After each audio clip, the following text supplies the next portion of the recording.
Selamat siang. Assalamualaikum warahmatullahi wabarakatuh. Salam sejahtera untuk kita sekalian. Om Swastiastu, Namo Buddhaya, salam kebajikan, Sampurasun. Yang saya hormati, saya banggakan pimpinan dari LBH bersama Adil Sejahtera, Bapak Fransiskus Bangun, beserta jajaran. Yang saya hormati, saya banggakan para narasumber yang berkesempatan hadir pada siang hari ini dan kepada seluruh peserta yang berkesempatan hadir di tengah kesibukan. Pada hari ini kita akan mengusung tema berkaitan dengan aspek hukum tata kelola Koperasi Merah Putih. Sesuai dengan judul yang diberikan kepada saya terkait dengan peran pemerintah daerah dalam implementasi Koperasi Kelurahan Merah Putih, maka saya akan memanfaatkan waktu yang ada bagaimana nanti sedikit mengupas terkait dengan keberadaan program Koperasi Merah Putih kalau di Kota Bogor ini karena berbentuk kelurahan. Berarti kita akan menyampaikan hal-hal apa saja yang berkaitan dengan aspek hukum. Saya bertugas di pemerintah Kota Bogor sebagai Kepala Bagian Hukum dan HAM sejak 2019 dan alhamdulillah sampai sekarang masih dipercaya oleh pimpinan untuk memperkuat komposisi tersebut. Baik, kita akan mulai dari latar belakang kenapa Koperasi Merah Putih ini menjadi program yang disampaikan dengan cepat setelah Bapak Presiden Prabowo mengeluarkan regulasinya berupa Impres nomor 9 tahun 2025. Yang pertama kita melihat terhadap pentingnya pendirian koperasi dalam pemberdayaan ekonomi masyarakat, adanya kebutuhan terhadap peningkatan kesejahteraan desa atau kelurahan yang memang sesuai dengan implementasinya, ini adalah tindak lanjut untuk pengembangan ekonomi di tingkat desa atau kelurahan. Kemudian penguatan ekonomi yang berbasis dari desa atau kelurahan ini dengan pemberdayaan masyarakat, dengan peningkatan ketahanan pangan, dan juga pemerataan ekonomi melalui optimalisasi dari adanya potensi-potensi, maka penguatan usaha lokal yang ada di daerah ini menjadi prinsip yang dijadikan memperkuat seperti gotong royong, kemudian juga bagian juga untuk memodernisasi terkait dengan adanya manajemen koperasi. Nah, kemudian bagaimana pemerintah sebagai entitas publik ya yang mendorong terbentuknya Koperasi Merah Putih ini akan berkorelasi dengan adanya fasilitasi, kemudian adanya dukungan pembiayaan, kemudian terkait juga dengan pengawasan, pembinaan, pendampingan, dan koordinasi. Sehingga dengan adanya data-data yang ada, ini kita bisa bersama-sama untuk menyediakan infrastruktur dan pemerintah sebagai entitas tentunya yang harus menjadi pendorong bagaimana peningkatan kapasitas itu bisa terus dilaksanakan sesuai dengan instruksi Presiden. Kemudian kita melihat analisis hukum.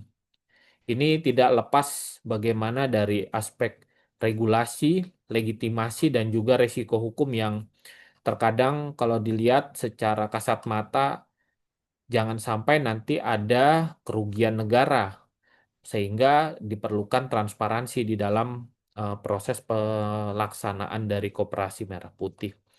Kemudian kita melihat dari instruksi Presiden nomor 9 tahun 2025 ini eh, yang meminta agar pemerintah daerah melaksanakan dengan membentuk 80.000 koperasi merah putih di seluruh desa dan kelurahan. Khusus di Kota Bogor kita melihat bahwa di dalam pelaksanaannya ada 68 kelurahan yang sudah membentuk koperasi merah putih. Ini sesuai dengan apa yang disampaikan oleh Bapak Wali Kota Bogor, Bapak Dedi Arahim, bahwa selama ini memang kurang lebih 600 koperasi yang sudah terbentuk, tetapi tidak semuanya optimal. Hanya ada sekitar 6 koperasi di Kota Bogor yang aktif. Sehingga dengan adanya keberadaan Koperasi Merah Putih ini adalah mengaktifasi kembali menjadi daya tarik tersendiri. Sehingga koperasi-koperasi yang dioptimalkan itu juga bisa nanti bersama-sama berjalan dengan Koperasi Merah Putih.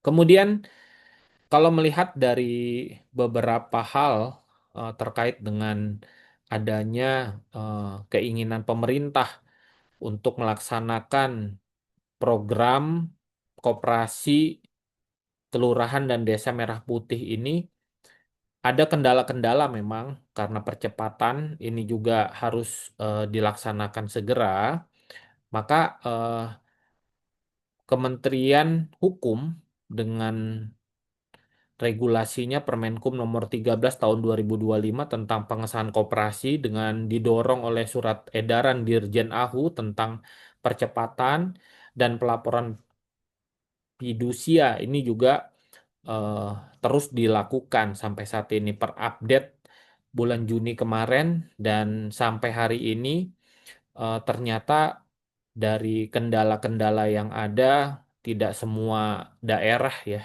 kota, kabupaten dengan kondisi yang ada itu bisa melaksanakan dengan cepat. Kenapa itu terjadi? Karena memang di dalam monitoring dan evaluasi koperasi yang ada masih banyak pembenahan-pembenahan. Jadi yang lama saja masih bermasalah gitu, apalagi yang baru dengan adanya kondisi yuridis yang memang juga memerlukan informasi yang akurat kepada masyarakat karena masih sifatnya di regulasi pusat ya menggunakan Undang-Undang Nomor 25 tahun 1999 gitu. Jadi 92 Ralat 92 1992 sehingga masih menggunakan pola yang lama. Kemudian faktor eksternal banyak sekali persoalan-persoalan dengan rapat tahunan dan sebagainya yang memang itu belum tuntas. Dan mitigasi resiko ini juga menjadi bagian penting banyak koperasi-koperasi yang ternyata ber apa ya berhadapan dengan hukum, banyak persoalan-persoalan yang belum tuntas. Ini yang menjadi kendala secara normatif dan yuridis. Kemudian bagaimana konsep untuk membentuk koperasi merah putih kalau melihat dari instruksi Presiden ini harusnya nanti ada dituangkan di dalam suatu peraturan yang saat ini memang masih dalam rancangan undang-undang, maka nanti akan turun menjadi peraturan yang dilaksanakan di daerah dalam bentuk peraturan daerah. Jadi nanti produk hukum daerah dengan memperhatikan kebutuhan daerah yang kita lihat dari aspek pengetahuan pembentukan peraturan perundang-undangan di daerah itu harus juga memperhatikan 4 tertib, yaitu tertib kewenangan, kemudian tertib prosedural, tertib substansi, dan tertib implementasi. Dan melihat bahwa konsep koperasi merah putih memang adalah gerakan ekonomi kerakyatan yang bertujuan untuk meningkatkan kesejahteraan masyarakat, maka melalui prinsip gotong royong, kemandirian, dan kepemilikan bersama ini, masyarakat yang melaksanakan usaha bersama ini juga harus paham bagaimana untuk membangun struktur, membangun potensi yang ada usaha di tingkat lokal itu bisa dilaksanakan secara bersama-sama. Karena ini bertujuan untuk meningkatkan kesejahteraan masyarakat itu yang menjadi konsep pembentukan Koperasi Merah Putih.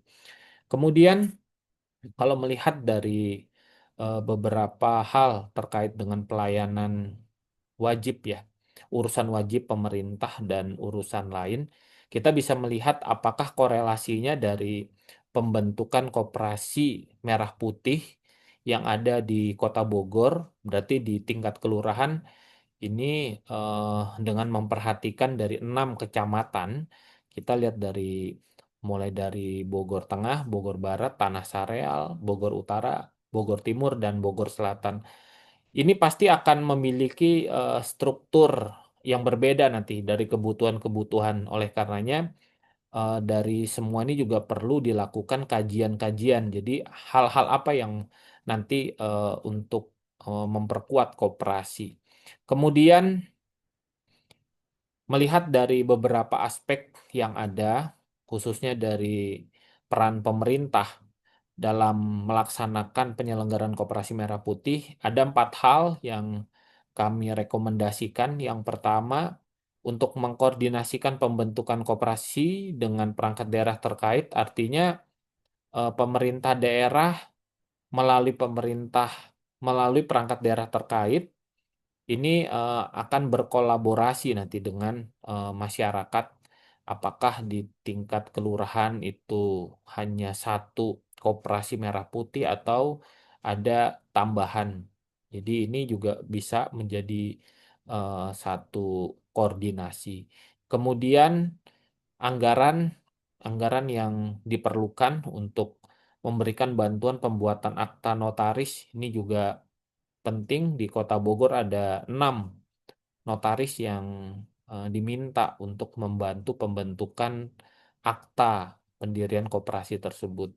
Kemudian yang tidak kalah penting adalah sosialisasi dan pendampingan. Sampai saat ini mungkin masyarakat tidak terlalu banyak mengetahui hal-hal apa saja yang berkaitan dengan pendirian koperasi Kelurahan Merah Putih di Kota Bogor. Kemudian ini menjadi tugas juga dari kita semua untuk mengawasi dan mengevaluasi, sehingga kami melihat dari hal-hal yang tadi kami utarakan bahwa memang karena belum ada peraturan di tingkat pusat, hanya berupa instruksi presiden, maka sampai saat ini kita juga masih merujuk kepada Undang-Undang Nomor 25 Tahun 1992. Kemudian berkaitan dengan hal-hal lainnya, kita memang juga perlu eh, memperhatikan adanya peraturan Menteri Hukum.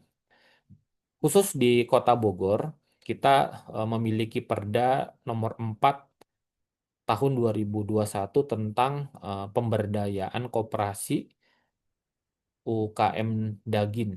Juga ini merupakan bagian juga dari pengembangan untuk perekonomian masyarakat.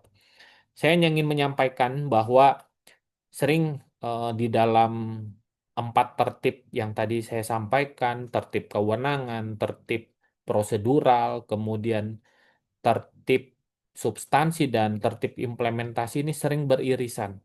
Seharusnya yang pertama kita jangan sampai adanya suatu prosedural hukum yang dikesampingkan, mengenyampingkan substansi hukum. Jadi eh, hal-hal yang terjadi di dalam masyarakat yang selama ini kita menggebu-gebu untuk membentuk suatu regulasi, ternyata substansinya itu dikesampingkan, hanya mengejar prosedural saja. Dan ini hendaknya juga diperhatikan di dalam proses keadilan yang ada di tengah-tengah masyarakat. Apa sebenarnya yang diinginkan oleh masyarakat di dalam pemerataan perekonomian atau pemberdayaan perekonomian? Ini yang perlu diperhatikan, sehingga keadilan yang hakiki itu kita dapatkan beriringan dengan kewenangan. Jadi kewenangan-kewenangan, kemudian prosedural, kemudian substansi dan implementasi ini harus berjalan dengan seiring, seia, sekata gitu. Jadi tidak boleh ada satu yang mendahului lebih daripada yang lain karena ini akan menjadi eh, suatu resiko hukum. Ini yang perlu menjadi catatan di dalam mitigasi risiko. banyak secara konsep mungkin ya kalau dilihat tadi itu adalah norma. Kalau contohnya yang terjadi seperti ini, ketika kita memiliki senjata api, kemudian ketika kita berada di dalam perizinan yang boleh digunakan hanya di Kota Bogor, tapi ketika kita keluar dari wilayah Kota Bogor, kemudian terjadi tindakan, eh, contohnya ada yang ingin merampok kita, kita gunakan senjata tersebut dan kita tembakan kepada orang tersebut yang ingin mengancam nyawa kita. Secara prosedural, secara prosedural itu salah gitu ya. Tapi secara substansi, karena dia ingin melindungi dirinya, dia gunakanlah senjata itu. Nah, ini yang mana ini? Apakah dia menyalahi prosedur karena dia seharusnya tidak boleh membawa senjata api keluar dari kota Bogor, atau substansinya dia ingin melindungi dirinya dimanapun berada walaupun eh, lokasinya itu di kabupaten dia boleh menggunakan. Nah, ini yang bagian terkecil dari aspek hukum yang kita sama-sama ketahui seperti koperasi merah putih ini. Kalau secara prosedur itu dilanggar dalam pembentukannya akte dan sebagainya nanti, tapi substansinya itu ternyata bermanfaat. Nah, ini seperti apa? Ini merupakan kajian yang juga sangat menarik kalau dari kalangan akademisi melihat dengan adanya masih kekosongan hukum ya dari aspek regulasi di tingkat pusat hanya berupa instruksi presiden, maka eh, kita bisa mencari gapnya ini bagaimana jangan sampai di masa yang akan datang justru dengan pembentukan Koperasi Merah Putih ini malah negara dirugikan atau banyak potensi manipulasi terhadap keuangan negara, termasuk juga keuangan daerah. Saya rasa itu yang bisa kami sampaikan di dalam kegiatan webinar aspek hukum tata kelola Koperasi Merah Putih.